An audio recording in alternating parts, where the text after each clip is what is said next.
Yes. I'm afraid that I have another task that requires your assistance. The Adventurers Guild has recently received a commission directly from the Tenryou Commission. The assignment is both urgent and dangerous. After assessing the assignment, the Guild has concluded that seasoned adventurers are required. Naturally, you came to mind. Just another day on the job for us! Allow me to explain. The Tenryou Commission recently issued an arrest warrant for a young Oni by the name of Arataki Itto. An Oni?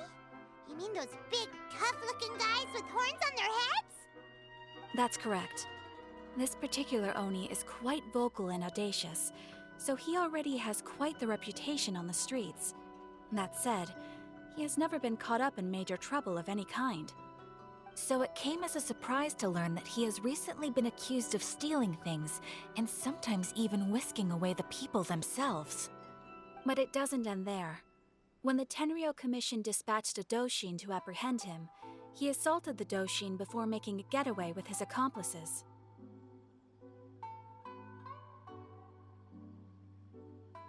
So let Paimon guess. It's up to us to bring this Oni in.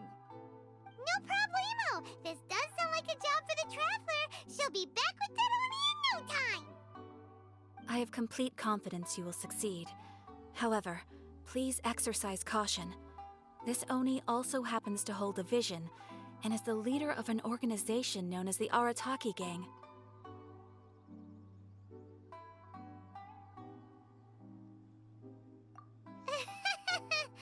On second thought, Paimon will leave the fighting to you. The last place Paimon wants to be is in a gang fight. We are still investigating Arataki Itto's potential motives behind these incidents, as well as his current whereabouts. But please ask around in the streets as well. There will likely be others more familiar with Itto's circumstances than I am, who can provide you with useful information. Thank you. I will await your return. Ad Astra Abyssosque.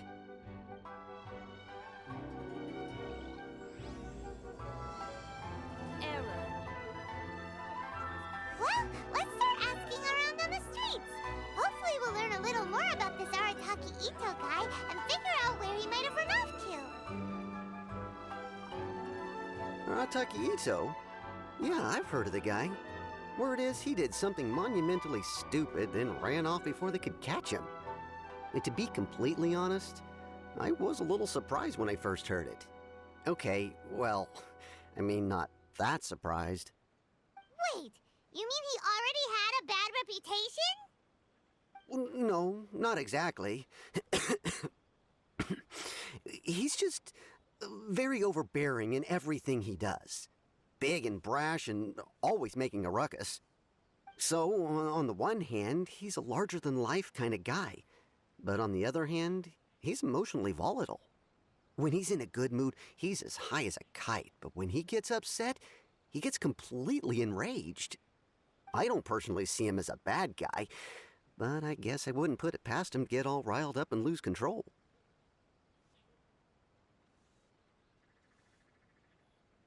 You know, I'm afraid that I'm not too sure myself.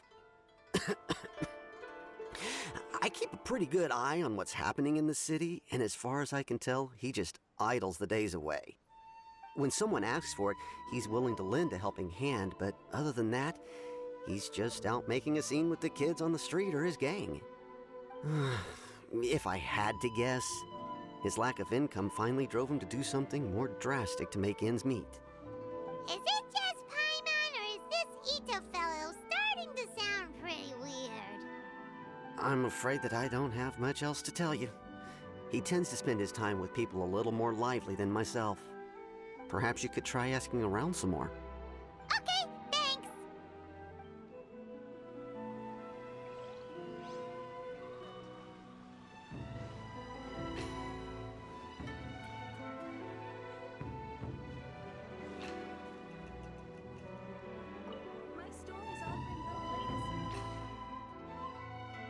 Arataki Itto? Oh yeah, I heard about that whole thing. I'm sure it must have been a mix-up on the Tenryou Commission's end. He could never do anything so dastardly. Huh? How can you be so sure? Is he really as trustworthy as all that? No, perhaps you misunderstand me. When I said he could never do anything dastardly, I meant he literally doesn't have what it takes. Maybe a story will explain it better. So, he used to spend a lot of time playing rock, paper, scissors and hide and seek with the kids on the streets.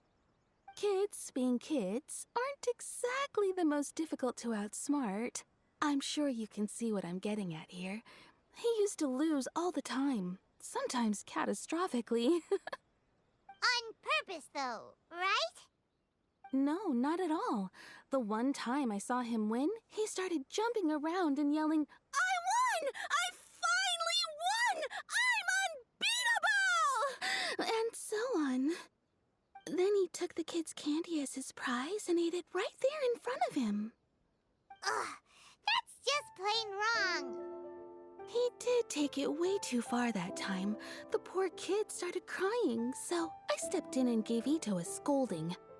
He was pretty quick to admit that he was fully in the wrong, and it wasn't long before the kid had stopped crying and was laughing and playing again as if nothing had ever happened.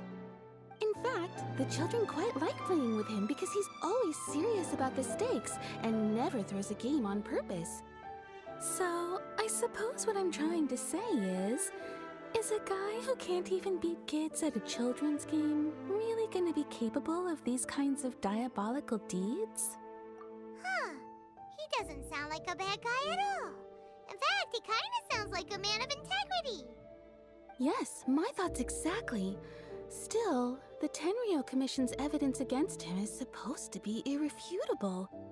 So, I'm not trying to condone his actions or anything. If he really has messed up big time, then he should face the consequences just like anyone else. Thanks for the info. We'll keep asking around.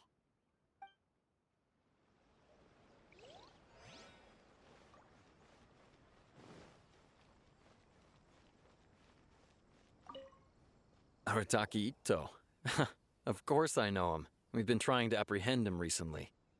We know he's already left Inazuma City, but with no clues to follow, we have no choice but to commission others for help, including the Adventurers Guild.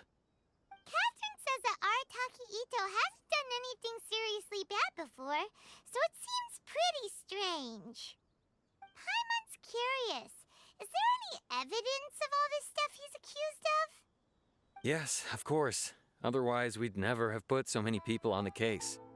For starters, most thieves will try to devise a way to conceal their identity, but for an Oni, the horns are a dead giveaway.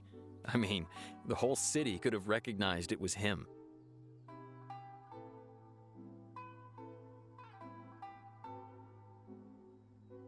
At first, he was just one of our suspects, but when we went to investigate, he personally confessed to everything and started trying to provoke the officers. What's most frustrating is that he then managed to escape along with his entire gang. He must have been planning the whole thing right from the start.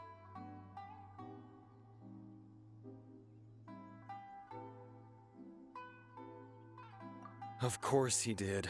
Whether material or psychological, there is plenty of evidence either way. He's never had a Mora to his name his entire life, and he's never kept down a real job. Word is that he also takes care of someone in his gang, and that the burden of it takes quite the toll on him. After scrounging for a living all these years, maybe he thought that being the bad guy would be an easier ride. As for his psychological motives, it's a bit embarrassing to talk about, but we confiscated his vision during the Vision Hunt Decree.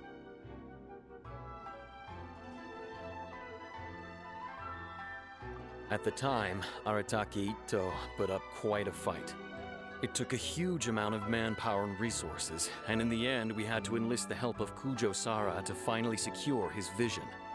The Vision Hunt was a mistake, but we never expected that he would go to such extreme lengths to take revenge on us. He does sound a little unstable, just like people have been saying. If the two of you are able to capture Arataki Itto, please bring him straight here. We'll handle him from there. Thanks for all the info.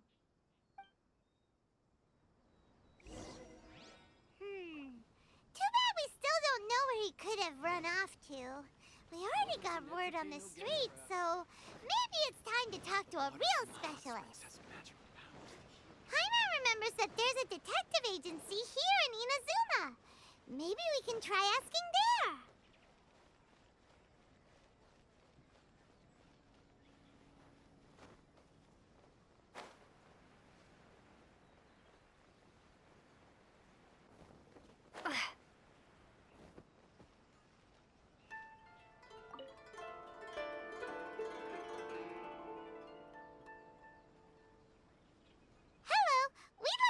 Questions about Arataki Itto.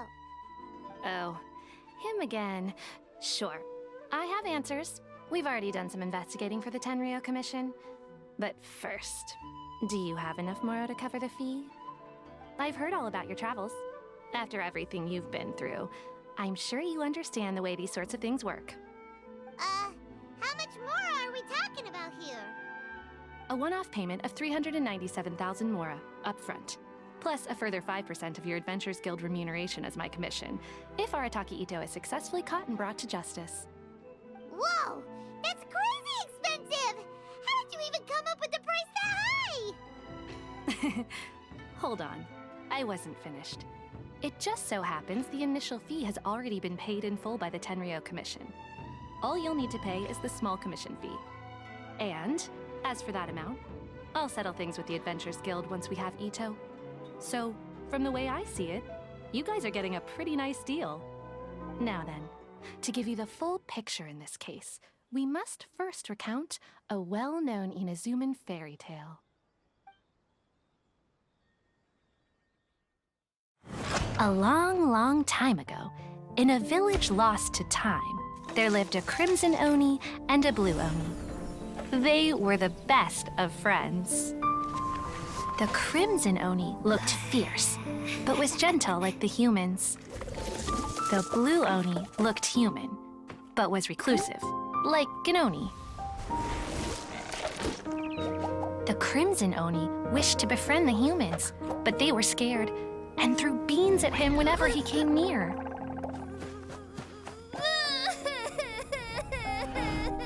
So the blue Oni said to the crimson Oni, Akka, I'll cause trouble in the village. You'll come and stop me. Then the humans will accept you. As planned, the Crimson Oni chased the Blue Oni away. The Crimson Oni's deeds spread throughout the land, and people finally accepted him. But when the Crimson Oni went to tell the Blue Oni the good news, he was gone and left only a letter behind. I went traveling. Don't come find me or they'll treat you as a naughty little Oni. But don't worry about me. No matter where I go, we'll always be friends. Huh? That's it? What about the little blue Oni? Whatever happened to him? I suppose the Blue Oni simply disappeared, never to be seen again. Only the Crimson Oni remain now. But the blue Oni was just an innocent little kid.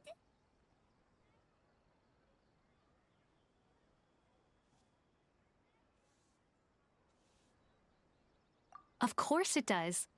Otherwise, I wouldn't go through all the trouble of telling it.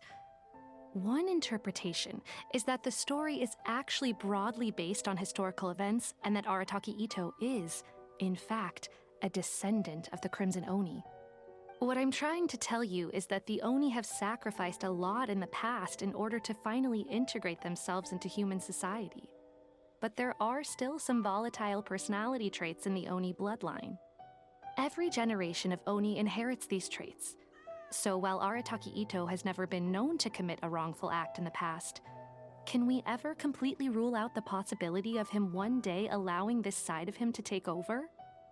But how could he do that? After the blue Oni's sacrifice? That would be such a betrayal.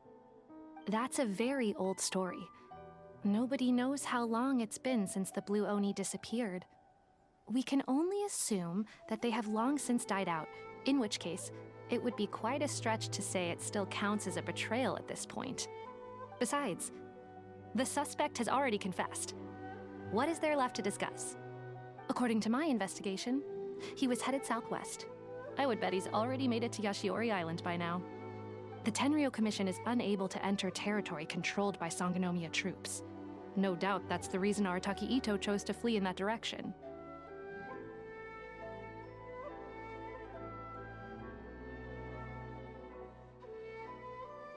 Don't mention it. I'm just doing my duty. Wait! Paimon still has a question. If Arataki Itto has given into his bad side, won't that mean he's extra mean and violent now? I could only assume so. Judging from his previous bouts, he is a skilled fighter with a lot of brute strength. Whether or not you'll be able to handle him, that I do not know. Okay, but what's up with people throwing beans at Oni? What use is that? Ah, yes. Now that you mention it, I seem to recall that Arataki Itto is allergic to beans. In fact, all Oni will avoid beans, but especially Itto. I heard that just touching a bean is enough to incapacitate him. If you could weaken him a bit by triggering his allergies, perhaps you'd have better luck subduing him.